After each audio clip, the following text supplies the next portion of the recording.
નમસ્કાર કલમ યુદ્ધ સમાચારની સાથે હું છું આપની સાથે પાયલ બામભણિયા। તો જોઈએ આજના મહત્વના સમાચારમાં। લખતર તાલુકામાં વરસાદ ખેંચતા 70% કરતાં વધારે જમીનમાં વાવેતર શક્ય બન્યું નહીં હોવાથી ખેડૂતો ચિંતિત। માયનોર સબ માયનોર કેનાલમાં પાણી બંધ અને ડુપ્લિકેટ બિયારણથી ખેડૂતો પરેશાન। હાલ સમગ્ર ગુજરાત રાજ્યના ઘણા બધા જિલ્લા અને તાલુકામાં વરસાદ વરસવાના અને બજારોમાં પાણી ભરાઈ જવા સહિતના સમાચાર ન્યૂઝ ચેનલ અને પેપરમાં આવતા રહે છે। ત્યારે સુરેન્દ્રનગર જિલ્લાના લખતર તાલુકાના તાલુકા મથક સહિતના 42 ગામડામાં વરસાદ સતત ઝમૂમી રહ્યો છે, પરંતુ વરસતો નથી। ક્યારેક પછેડી પલાળ વરસાદ વરસી હાથ તાળી આપી જતો રહેશે। ત્યારે એપીએમસી અને બેંક ખેતી ડાયરેક્ટર દ્વારા જણાવવામાં આવ્યું કે લખતર તાલુકામાં 70% કરતાં વધારે જમીન વાવેતર કર્યા વગરની પડી છે। બાકીની જમીનમાં વાવેલા પાક અતિશય ગરમી અને બફારાથી મુરઝાઈ રહ્યો છે। સાથે ખેડૂત માટે માથાના દુખાવા સમાન ડુપ્લિકેટ બિયારણથી ખેડૂત નુકસાની ભોગવી રહ્યો છે।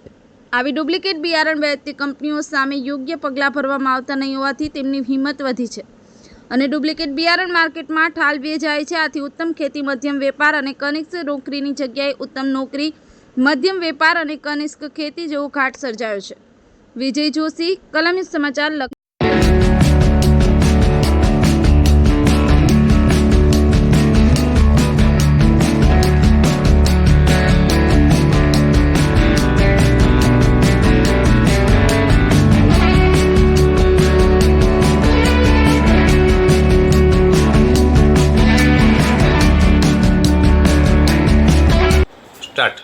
હું ભૂપેન્દ્રસિંહ રાણા, ડાયરેક્ટર એપીએમસી લખતર। લખતરમાં હાલ વરસાદ નહીં થતાં ખૂબ જ ખેડૂતો વિકટ પરિસ્થિતિમાં છે। 70% ખેડૂતોએ વાવેતર વરસાદના અભાવે કરેલ નથી। કેનાલો બંધ છે। જે ખેડૂતોએ કેનાલથી વાવેતર કરેલ છે તે પણ સુકાય છે। આમ ખેડૂતો વરસાદની રાહ જોઈ રહેલ છે।